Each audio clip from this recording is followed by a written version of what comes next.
Welcome back, everybody. I know it's been a while, but it's 2025, and one of my New Year's resolutions is to get back to you guys with regular weekly updates on the meta and what you guys can look out for in your games. So for this week, we're going to start general. We're going to start with top 3 heroes according to Dota 2 Pro Tracker and the stats. Heroes that have over 2,000 games at the absolute highest level that are repping the best win rates. So we're going to go and talk about the top 3 heroes in every role with a little bit of extra information sprinkled on top to make sure you guys know just what to pick if you're wanting to win games in 7.37E, I believe it is. So let's go ahead and get started. We're going to go and do the rocket ship approach to this. We're going to go and count it down, 5, 4, 3, 2, 1. So first and foremost, we have this 5 position role.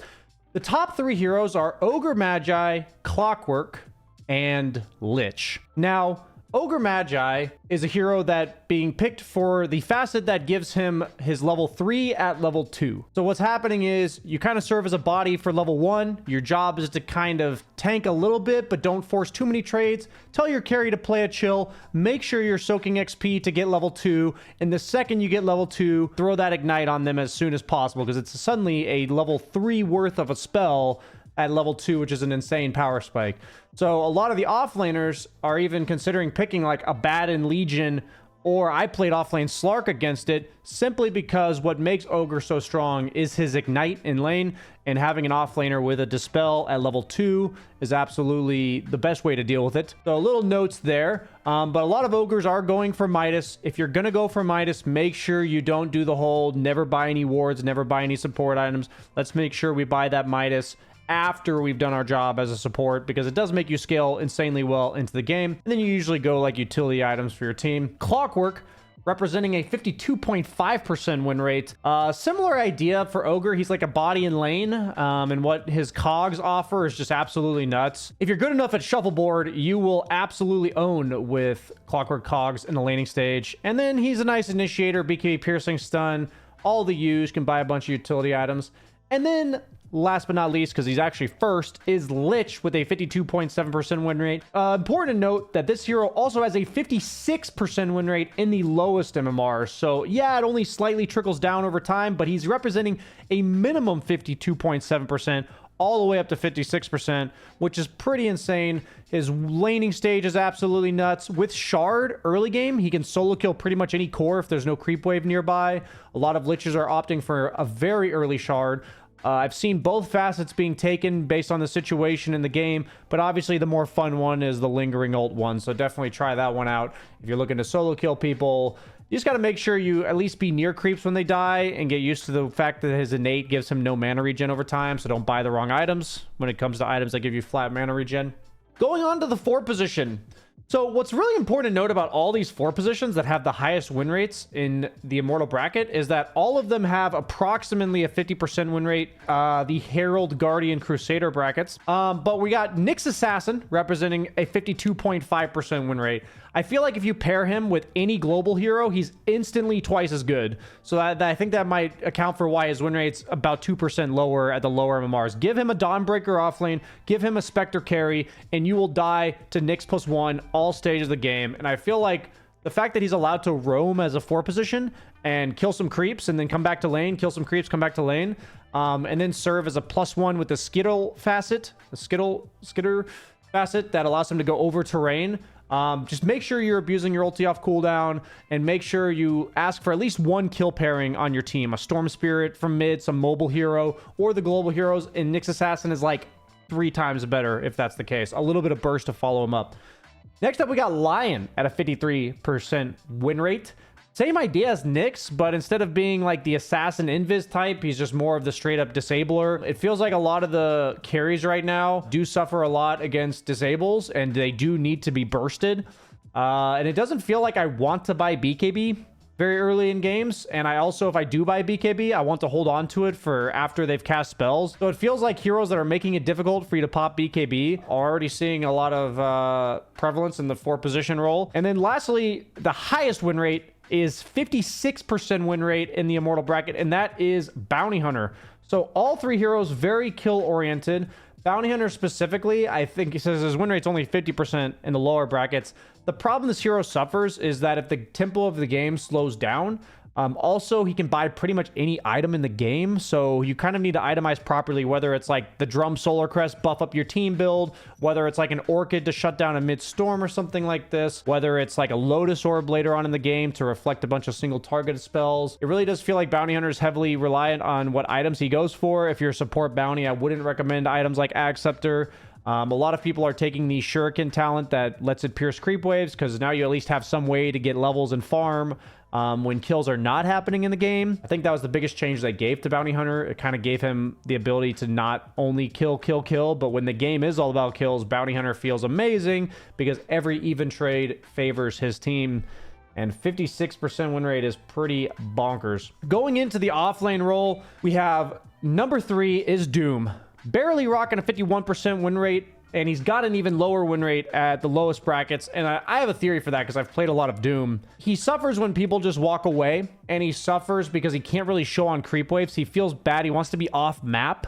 In the current meta, in the meta where he was going like Vanguard into Octarine, I feel like he could win at any bracket because you just get farmed and stand in a lane. But it feels like Doom's much more of like a blink guy nowadays, which means that if your team's not really upping the pace of the game similar to Bounty Hunter, you don't really have a backup plan. So that's why I think his win rate's so low at the lowest MMRs. So I wouldn't necessarily recommend Doom, but it's important to note that he is in the meta, so you'll have a lot of replays to study if you'd like to try him out. Next up, we got Dawnbreaker at a 52% win rate. I love Dawnbreaker. I absolutely love Dawnbreaker. She's one of my favorite heroes, and I said pair her with Nyx. If you have a party queue duo where you're just playing Nyx Dawnbreaker offlane, I think you could absolutely stomp this patch. I love her with any setup stun. A Storm mid, a Lion, a Nyx. It kind of makes sense that all these heroes in the offlane are lacking stuns because we're seeing the 4 positions have so many stuns. I think the most important thing to note is between the 4 position and the 3, make sure you have a stun. So if you're picking second, do not go like Timber Undying offlane. You know what I mean? Whatever your 4 position picks, you can pick the opposite. And it seems like the ticket to lane duos right now. I've definitely been feeling that in my games as well. And at the tippy top, we got Night Stalker with a 52% win rate. I haven't actually been seeing too much Night Stalker in my games, but I do feel like any hero that can force a fight right now with the heroes that are good, you saw there's a lot of stuns, so any hero that can capitalize on giving the information, doing the whole run at them strategy, definitely makes sense that Night Stalker feels pretty good right now. And I've always loved Night Stalker. They've given him the facet that allows the game to start at night, so you have a much stronger laning phase. And yeah, big fan of Night Stalker always. Maybe I'll have to give him a try. That's what the stats are telling me, at least.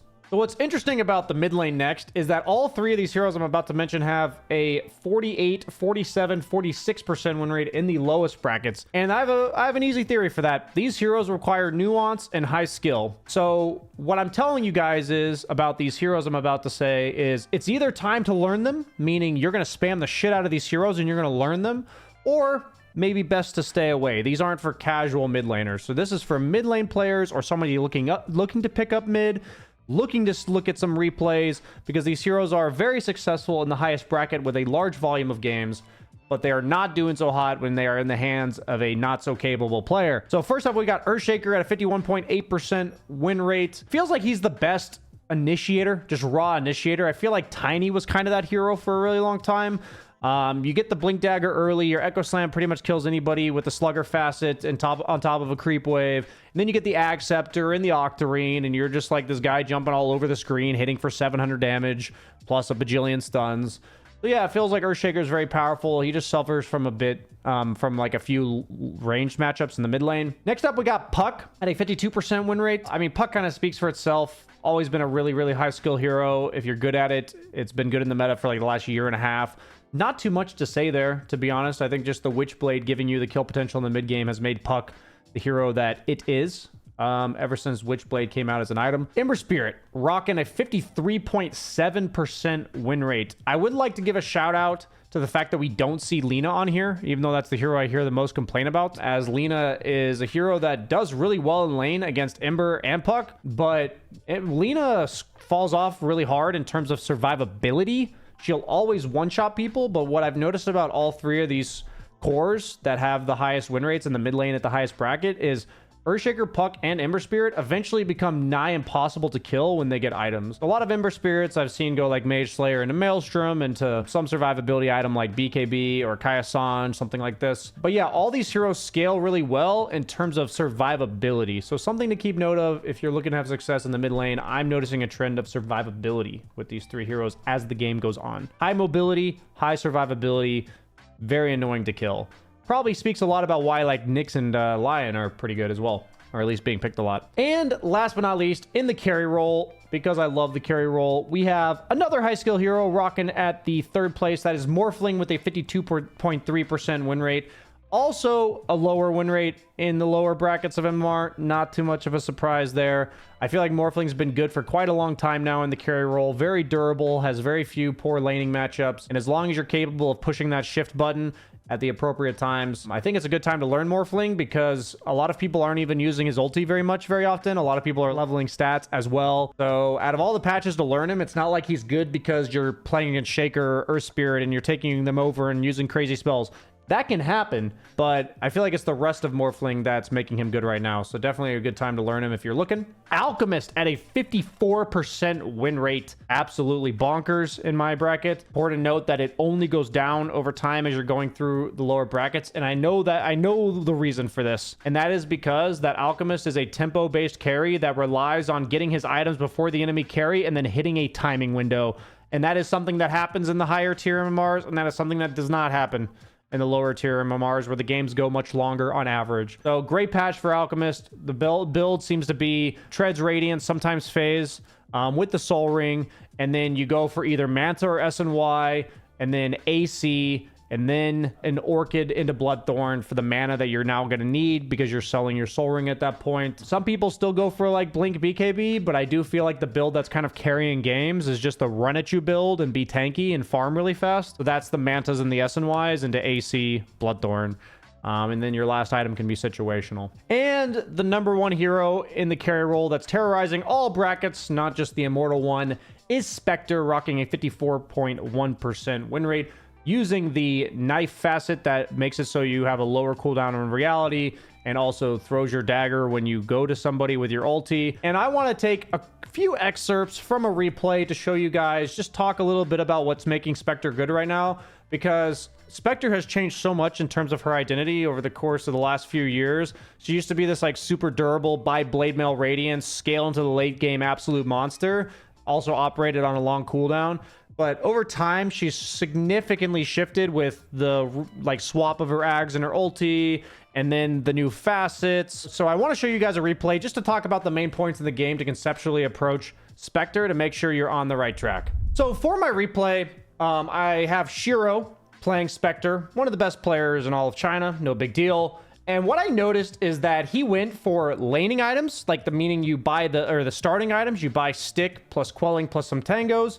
And then he bought no other items straight into treads. So there's a few weaknesses of Spectre. Her laning stage feels pretty bad. Like most of the time you see it in games, it's either losing or going even. And she also doesn't really have a way to flash farm. Like her dagger is 130 mana for 170 damage. Like that feels pretty bad, right? In terms of like if you compare it to like an Alchemist Acid Spray or any hero with Cleave or a farm accelerant, right? With this in mind, what we're seeing, and I've seen this a lot on Spectres, is they just go straight for treads. Ignore Wraith Bands and Raindrops and like any other items that could contribute to your laning stage. Get the stick, don't even complete the wand, and just go straight for treads, because that's going to be your farming item, your kill item, as well as just getting you out of the laning stage to be moving between camps and lane and all that kind of stuff. And notice how what the build has turned into is, rather than the Blade Mail Radiance a lot of time, is it's this Orchid build. So what's so good about Orchid on Spectre is that you always did need mana and health regen on Spectre. So people used to even consider going like Falcon Blade and all that kind of stuff because she needs mana. Soul Ring I've been trying. But the fact is you do need health and mana because you do take damage when you're farming lanes and jungle creeps. Despite like dispersion is just not enough, right? So treads into Orchid seems like the build. So what I noticed when I saw them playing the lane is the lane, they try to keep it near their tower as often as possible. And he tried to tell his support to pull as often as possible. The important thing about heading into the mid game as Spectre, once you have your level 6, that you're always going to have mana and HP in order to contribute into the game. So in the past, Spectre was a hero that played super passive, made sure she was hard to kill because of blade mail and all that kind of stuff. And now I feel like the way Spectre wins games is to constantly have kill threat on the map. And it really doesn't take much when you have the dagger from your reality that you get from your facet, plus this dagger. That's 340 damage in and of itself. And then I've seen to make sure that most Spectres are going 1 point dispersion in lane, but then they're maxing dagger into Desolate to play around with this whole kill threat idea. Because Desolate is pure damage. It's a lot of damage on any single target in the game. And basically, you're not allowed to be a support or any other hero on Spectre's side of the map by yourself, right? So being a part of pretty much every fight, and then because of the low cooldown on reality, he can go right back to what he was doing. And notice how he can't even lane because of the fact that you're Spectre and you just don't do much to any of these heroes. A lot of offlaners will just bully you out of the lane. Your farming speed is not going to feel great, but looking for open lanes, like the second Timber would leave, that's when he's going to look to take the lane. But if Timber stays, then so be it. He can be a kill threat on the rest of the map. But in this case, Timber finally left. You want to soak up every single lane you possibly can, but knowing that you don't want to try to occupy lanes that has someone in them, because Spectre just doesn't trade on the map very well. He's purely about kill, kill, kill, and that's it. Look how he's looking at every single fight. Spectre's going to help you train your global map awareness, and he's clearing the lane as long as nobody's here. And then the second somebody shows up, in this case Morphling, he's out of here. And he's even going to potentially pull this camp to reset the lane a little bit, which is a great idea to do because Spectre just doesn't flash farm. Goes to the fight, gets a kill, doesn't decide to reality back because they're going to try to pursue for more. But what he was even doing was setting up that lane to be in front of his tier 2. See, he ended up going to the fight, so it didn't matter for him in this particular case. But look at how much he cared about the lane equilibrium on the map because he knows Spectre's so bad at jungling. So don't be afraid to use the small camp, to use the big camp when necessary to pull the lane back because you're so slow at farming that it's probably better to wait for the pull and actually get the creeps back towards you than it is to just jungle straight up. So after the Orchid, which is an absolute essential part of Spectre's kill kit, she goes for the Manta, which is pretty standard because it gives you the Desolate procs, and it's like a very standard classic Spectre item. In this game, he's going to go specifically for Bloodthorn right away. I think it's because he's against super tanky heroes like Timber, and he's also against heroes like Storm that just need to be bursted very fast. The main thing that I'm looking at Spectre builds right now is most of them don't go Bloodthorn immediately after the Manta, but what they are doing is going for raw kill items, and every item they buy is about killing people, right? So it's like, if they think that single target focus is no longer the play anymore, I see a lot of Acceptors being built. This also happens when maybe we see a Linken's or two. That's actually when I see a lot of this, Linken's. Because Linken's does seem like the counter to Spectre right now. Also, when supports have like Glimmers and Force Staffs, or like Yule Scepters and Blinks, items to disengage from your reality and to kill. At this point in the game, I think you can start strongly considering Aghanim Scepter. You can consider Nullifier, Basher. So pretty much every item she buys is about assassinating or being a huge disruption in team fights. So those are the items I'm seeing. I'm hardly ever seeing super tanky items. I'm hardly ever seeing the Radiances. The Scotties don't come out until much later. No Heart of Tarrasques. The Blade Mails just seems like a thing of the past for Spectre. So this is the way that Spectre is getting played right now, learning to abuse her in and out mechanic of her Shadow Step, and also utilizing the kill threat of the early Orchid into relatively standard Spectre late game items, but knowing that she's playing off of the kill threat that she has. So notice how he's even taking the Desolate damage talent at level 15. That was what I started taking as well, because pure damage just scales so insanely well. And I feel like the dagger is mainly for the slow and the movement speed that it gives you. And I also like the 5 health regen at level 10 because it helps you stay on the map. And you're mostly playing off of daggers with your Shadow Step Haunt, which is allowing you to, or Shadow Step Reality, which gives you an extra dagger. So I don't think the cooldown matters all that much. But in games where you don't feel like you need the health regen, maybe you'd go for Spectral Dagger cooldown, but I'm definitely preferring the health regen myself. So yeah, Spectre. I hope you guys enjoyed that little summary of Spectre. Let me know in the comments what you guys thought of plugging this in at the end of our meta updates whenever it is relevant. Good luck out there with your top 3 heroes in every role. Like, comment, subscribe. I'll see you guys next time for next week's meta update.